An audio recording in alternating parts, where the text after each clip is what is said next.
الحمدللہ رب العالمین والصلاة والسلام علی سید الانبیاء والمرسلین وخاتم النبیین محمد وآلہ واصحابہ اجمعین۔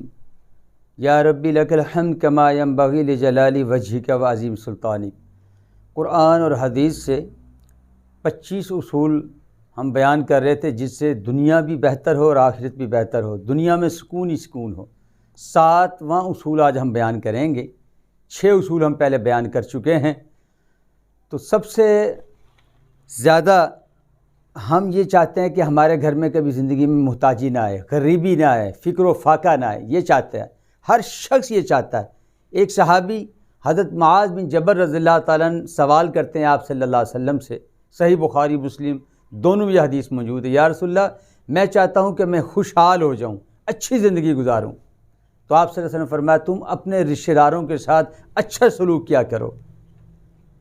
تو میں نے اپنے اکابرین کے جب ملفوظات پڑھے، مولانا عبدالحفیظ مکی صاحب میرے شیخ، مفتی تقی عثمانی صاحب کے جب ملفوظات پڑھے، بڑے بڑے اکابرین کے جب ملفوظات پڑھے، تو انہوں نے زندگی کا نچوڑ یہ نکالا کہ آپ اپنے رشتہ دار ہیں جو ان پر نظر رکھا کریں۔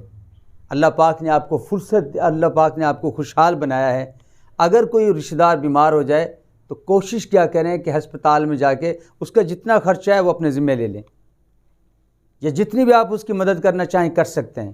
بچوں کی اگر کوئی بچے بڑے ہو گئے، شادی کے لائق کے، کسی رشتہ دار پر خرچہ نہیں ہے، آپ ان کے پاس جا کے ان کے بچوں کا خرچہ اٹھا لیں۔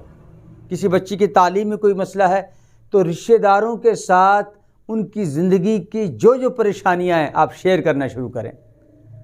میرے بڑے حضرات نے یہاں تک لکھا ہے کہ آپ چند سالوں میں دیکھیں گے کہ آپ رشتہ داروں میں سب سے زیادہ دل عزیز محبت کرنے والے بن جائیں گے، ہر رشتہ دار آپ سے محبت کرنے والا بن جائے گا۔